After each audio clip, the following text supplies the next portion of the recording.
COVID-19 has created a rapid shift in a variety of behaviors. This week on Talking Real, we're going to cover 7 emerging client behaviors in real estate that you need to be on top of so you can best serve your clients. From quicker timelines to growing vegetables, this week on Talking Real.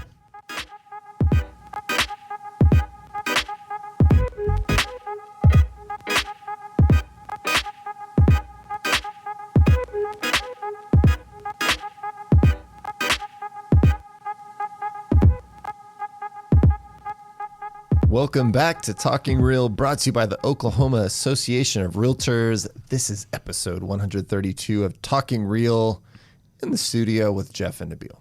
Nabil, what is your day like today? Tell me about it. My day is looking pretty good. I mean, what could be better than sitting here with my friend recording a podcast? It's the best thing that I could do on any given day, I think. It's fantastic. We're excited to be back here for another episode of Talking Real, and we are so thankful to have you here with us, friends and listeners. And I think we got a good one for you. Yeah. We love talking about trends and things that are changing and what to expect from the market. But first, we got a couple reminders for you. Yes. We've got some asks. Some asks. Before we give you the good stuff, we got to give you the good stuff before the good stuff. It's a good stuff sandwich. The first thing is just a friendly reminder that the annual OAR conference is coming up, and it's going to be fully virtual this year, and it's going to be awesome. Yes. And you can get signed up at oarconference.com. Mm-hmm. Now, over time, we're going to be releasing what some of the content is as a little bit of a build up and excitement of some of the things to come and what you can expect. And we've actually, this week, just had our first reveal of content. Second reveal? Second reveal. Our second reveal of content of some of the sessions that you can expect to see. The reason I think it's just the first is because I always put us first. That's so selfish of me. It's actually the second, but one of the sessions that's coming up, and I don't remember which day it's going to be on. You'll have to remind me. I should probably figure that out.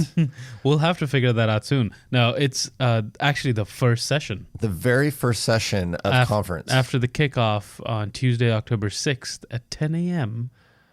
You're going to have a live Talking Real. That's right. We've done this before. We did this last year at conference, and it is still far and away our most listened to Talking Real, even on our feed. This doesn't count the people that were there live listening and the people that were live tuned in on Facebook Live that we were releasing that as that was happening. But we also recorded it and put it out on our regular Talking Real feed, and it's people loved it. So We're doing it again. We're doing it again. This year, though, we're doing it a little bit different. We're actually going to have a few guests with us, and we're going to be talking about the future of real estate, which is obviously very broad. Mm-hmm. So you're going to have to tune in to get a little more specific as to what that's going to look like. That's right. And it's for CE credit. It is for CE credits. So all the better. The good things just keep piling on. I know. So you can get signed up for that at oarconference.com. You can get some CE credit and join Nabil and I and some friends for Talking Real Live to talk about the future of real estate. And again, we're going to have more and more information coming. So head on over there. We've got some other content up there that you're going to be able to see during our conference. So go check that out. Yeah. Check out what sessions have been revealed and what are going to be revealed. Absolutely. Also, a friendly reminder that we are continuing on with our town hall sessions with the Oklahoma delegation in the United States Congress. So with all of our congressional leaders, we're having virtual town halls with the association and our members and people that want to join in on that. So this is something special that we get to do. This isn't just anybody gets to attend. Mm-hmm. So go sign up for that, because you do need to sign up so that you can get the login credentials. And you can do that at okrealtors.com/events. That's right. And the next one on that list is Friday, August 14th, 10 a.m. with Senator Inhofe and 2 p.m. with Congressman Hearn. There you go. So we've got them all lined up and they're all coming, and we'd love to have you join us for one or two or all of them. Yep. So check it out and see what fits in your schedule and come join us for the virtual town halls with our members of Congress.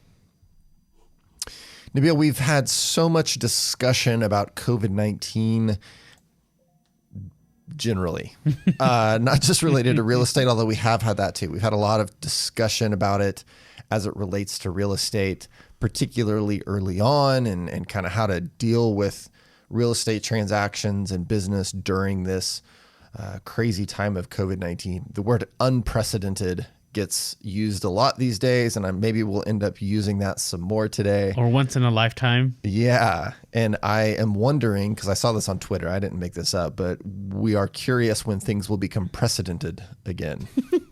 Hopefully soon. But it's still unprecedented. So we're going to talk some more about COVID-19, but in a little bit different light. Yes. Now that we've been through it for a handful of months, some new client behaviors and thoughts and feelings from clients have started to emerge, and we're starting to see some new trends. Yeah, a little bit of that internal shift in priorities and needs is now making its way out to the world. Absolutely. So we wanted to bring you some of this information on some interesting new client behaviors that are emerging in the light of COVID-19, and thought this would be interesting to think through kind of how you're dealing with it with clients, and sort of understanding that if this is what clients are thinking, how are you using this information to then communicate with your clients and potential clients, and maybe marketing your services in a way that highlights how you can help them find some of these things that they're looking for. Right. So the first thing that's come out of this is, and we've seen this here locally, is kind of like a housing shortage. For sure. Throw that term out loosely, right? Yeah. There's a lot of demand, not enough supply, and things are going fast. And because of that, or because people are just in more of a rush, people are looking at less houses before they actually pull the trigger. For sure. I mean, I think that we've seen that because there's that low inventory, the competition is fierce to get it. I mean, we've heard some crazy stories from people. Yeah. Obviously there's exceptions to that, but I think things are moving pretty quick right now. And so before last year, a year ago, buyers looked at an average of 9 homes before making a purchase decision. And right now it's an average of 3 to 4 homes before making an offer and initiating a contract. That's crazy. I think that's really quick. I Yeah. mean, you could do that in one day. Yeah, absolutely. Yeah.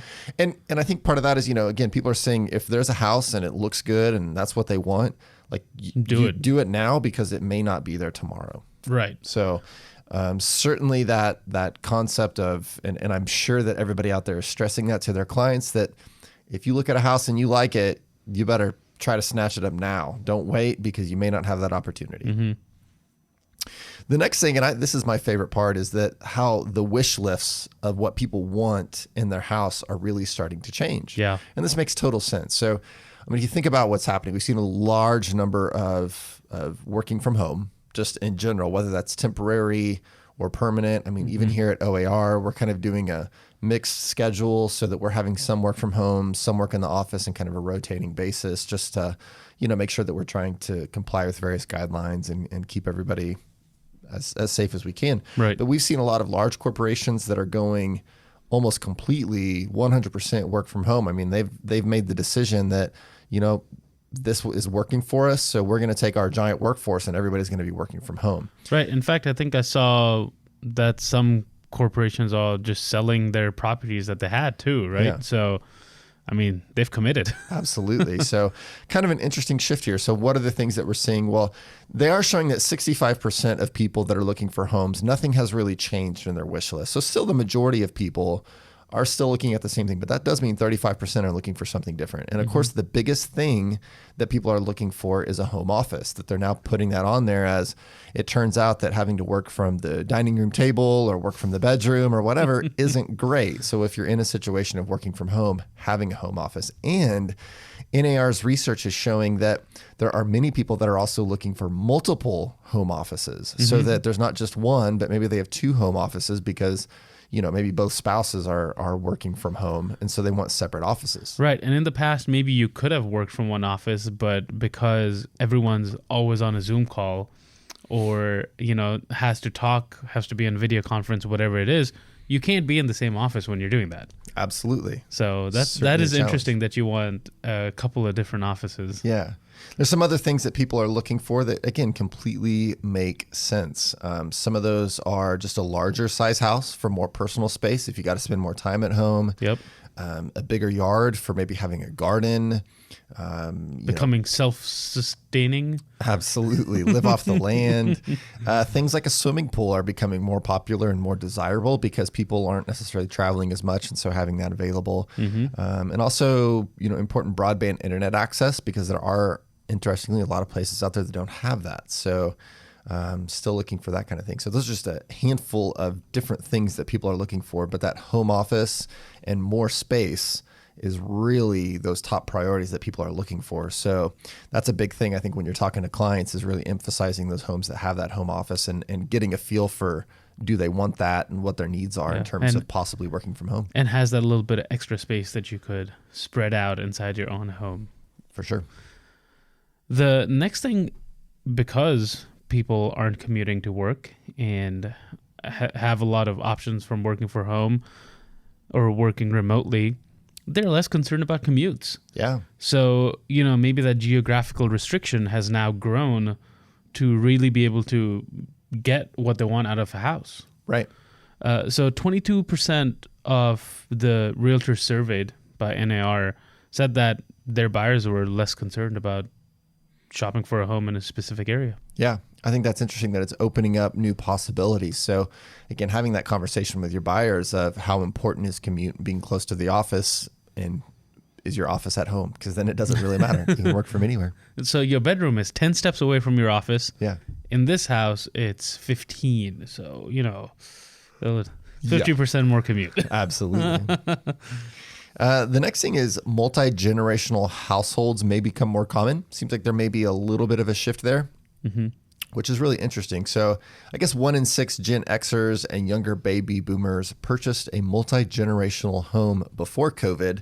And we're starting to see a little bit of a trend of that increasing. So having, people with their parents living in with them, those kinds of things, that people are looking for perhaps a little bit more space, extra bedrooms to have that multi-generational family and housing situation, which is kind of interesting. And some of the things they talked about that were important is that because you may have a multi-generational household, that often brings in multi-floor housing. So you may have a second story, that kind of thing. But because you may have aging parents or something along those lines that will be living in, having a sizable living space on the first level so the stairs aren't required is kind of interesting.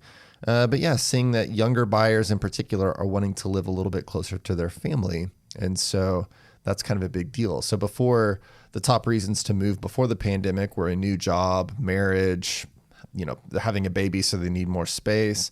But now most moves are being driven by young millennials who are 20-something who want to be near family or friends. So kind of an interesting little shift in the mindset of new buyers. Yeah, a tighter family unit. Absolutely. Yeah. The next thing that we're seeing is, because people are stuck at home, they're wanting pets. Oh yeah. Right? You need that companionship. This one is us. This is a real thing. This sounds ridiculous, but this is a real thing. Because Serena's been wanting a puppy. Yeah. Yeah. She's like, "Can we get one?" Yeah. Yes, you can. Yes, you can. It is allowed. Yes. But that has, influenced people's decisions on what home to buy if they're going to have a pet.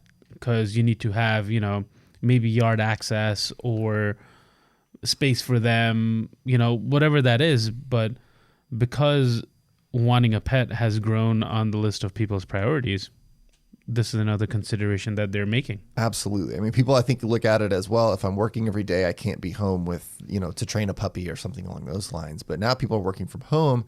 They're having that opportunity. We did see a large spike in people picking up pets from shelters and things like that, which is great. And this idea of, there are people. Okay, so this specifically said 43% of households say they'd be willing to move to better accommodate their pet. Again, you may think that is insane, but I have actually done this. We did this. We lived in a house that we were buying, and we were fixing it up and flipping it. And we actually sold it a year before we planned on, because that house had stairs in it, and our dogs are getting older. We have a 12-year-old dog and a 9-year-old dog. And our poor 12-year-old dog, her hips don't work quite as well. And we were like, you know what? Let's go ahead and sell this house and get a single story house. Like, let's do that now. I mean, the driving factor for making the decision then and not waiting was to accommodate our aging dog. So that's a real thing. This is like an actual thing that we've done. People do this. And again, 43% are saying they'd be willing to move to accommodate a pet. So don't forget, our furry friends are important parts of the home buying process.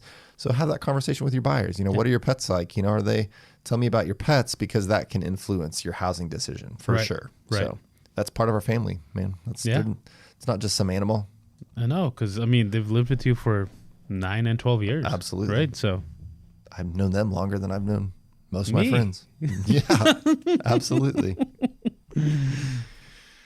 So the next thing that we're seeing is a possible first-time home buyer wave that is a little bit different. So in the 80s, 75% of first-time home buyers were married.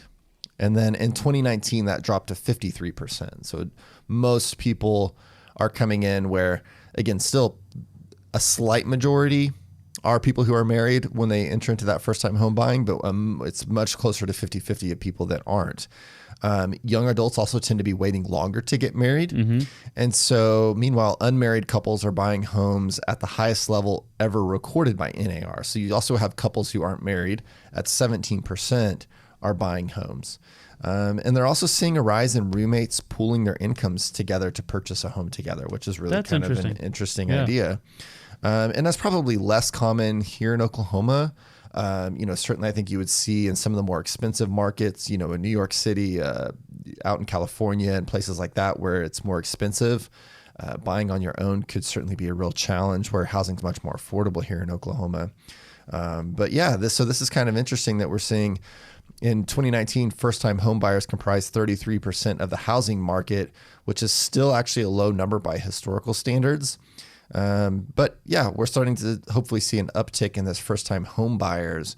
And so then the question is, if young professionals become less tied to a metro area because they're having to work from home, that also opens up the possibility of them getting different homes in more outlying areas that also may be a little bit more affordable. Yeah. So that's kind of the expectation, is to see this increase in first-time home buyers, particularly younger folks wanting to buy a house. Right. Or also the driving factor, a lot of times you'll get a job and be like, okay, but I really want to live in X location, and I'm going to switch a couple years down the line, which is why I don't want to buy a house. But now, if you're working remotely, you could work from there. Absolutely. And this is huge in like the tech sector, for example, which has always been probably a little bit more friendly to remote work. But there are companies that are like large companies with thousands of employees who are going 100% work from home. Mm-hmm. And they are saying that these companies are saying one of the benefits is now we can recruit people to work anywhere. We don't have to move them to our location here in wherever we are, California or New York or Austin or Canada or wherever. Right. That they can work literally anywhere in the United States or throughout the world and hire people to do work. And so I think we'll see some of that as, younger folks are coming out. Maybe they're more likely to be working in the tech sector, with as big of a sector as that is, and more opportunities where they can stay here but work for some company that's in another part of the world. Yeah. I mean, I have a bunch of friends that do that right now. In fact, pre-COVID, actually right before COVID, I was in New Mexico for a wedding, and one of my friends and her boyfriend were there, and they were there for a couple of weeks because they were just working from home. They were working remotely, and they just moved back home to Puerto Rico with her family. And they were just like, yeah, we just stay at places for a couple of weeks when we go visit. I'm like, that's cool. That's super awesome. And I think that's going to be really appealing to people. And so they may have a home base, so they can have a home base here in Oklahoma, but they may spend a lot of time traveling because they can, if they're able to work remotely, those kinds of things. So their factors on traveling change though, because they need a stable Wi-Fi connection. Absolutely. Now. So no cruises, because can't get internet on a cruise for anything in certain other parts of the world. But even then, I'll tell you, man, we've been traveling to some shockingly remote places that have faster Wi-Fi than I've had in our office. Don't let Kristen hear you say that. I know. We're getting that fixed. No, it's fine. We're on the way up. It's cool. And the final trend that we could see, this is kind of like an emerging trend, is that housing tenure could fall. Yeah. And so historically, people have stayed in their houses for an average of 10 years. But because of shifting needs and reevaluating things, remote work, all these factors that we just talked about, and historically low interest rates, For sure. is making purchasing that dream home or the home that you need is making that more viable and more enticing. And so we could see the shift of people switching houses a lot quicker than they intended to, just like you did. Right. Absolutely. We've had a actually pretty terrible track record of not staying in a home for very long. We're one of those, we like to move every year and a half, 2 years, and I'm done with that. Done with that. So yeah, we're going to increase our tenure, but certainly seeing some of that where people are, that accessibility to be able to change houses is it's there, right? I mean, you're out less. And the ability to get the financing at low rates, those kinds of things, for sure. Now the question is if you can get the house that you want, that because of all that competition in the market is a question mark. No inventory. So those are just 7 consumer trends that we're seeing, client behaviors that are emerging in light of COVID-19. And so this is kind of just an interesting thing to keep in mind to see how the world is shifting. We've seen some dramatic shifts in a variety of injuries over COVID-19 that has really created years of change over the course of a few months in terms of work from home and people's shopping behaviors on e-commerce and things like that. And so this is also translating to shifts in how we're seeing people purchase and live in real estate because of all these various changes. And again, a lot of that has just shifted primarily due to COVID-19 because it's just forced this rapid change in sort of how life is lived in many respects that will, I believe, be sticking around for quite some time. While the virus may not be sticking around forever, these shifts in how people live, how they work, how they do business, how they shop, all those things are going to be changing pretty permanently, is what my belief is. And I think that that's consistent with everyone else. I'd be on board with that. So stay on top of these trends. Don't forget that you can also join us at oarconference.com for the OAR's annual conference, where the very first session is going to be a Talking Real live episode for continuing education with a panel to talk about the future of real estate. And so we'll be talking about issues like this and many others so we can stay on top of how real estate is changing and how you can stay on top of that as well to better serve your clients. Right. And if you want to get a little sneak peek into how real estate is changing, not necessarily what we'll talk about in October, but you can hop back a couple of episodes where we talked about the rise of the iBuyer. Absolutely. So check that out as well, because that's an important trend that everybody needs to be on top of. Particularly if a client asks about it, you need to be able to speak intelligently about it so that you can also relay the value proposition that you have and why they should work with you. Yep. So check all that out and stay educated. We've got a new GRI coming up. You can head on over to okrealtors.com/events and get signed up for the very beginning of September. We're going to be having a new GRI program come up. So if you're already started GRI and need to continue that, this is going to be another virtual GRI. If you join us for the last one, we hope you'll join us for this one as well and find the value in that. And now is a perfect time to get started. If you haven't started your GRI, let's get it going now. And so head on over there and check that out. That's right. This flexibility of learning from home is fantastic. I like it. Yeah. And if you haven't done so yet, hit that subscribe button so you know when that next episode is released every Tuesday. And share this podcast with a friend and leave us a rating, write us a review. We love hearing positive things, hopefully, about this podcast. Absolutely. For sure. And in the meantime, please make sure you join us every week here on Talking Real. And until next time, we'll see you next Tuesday on Talking Real.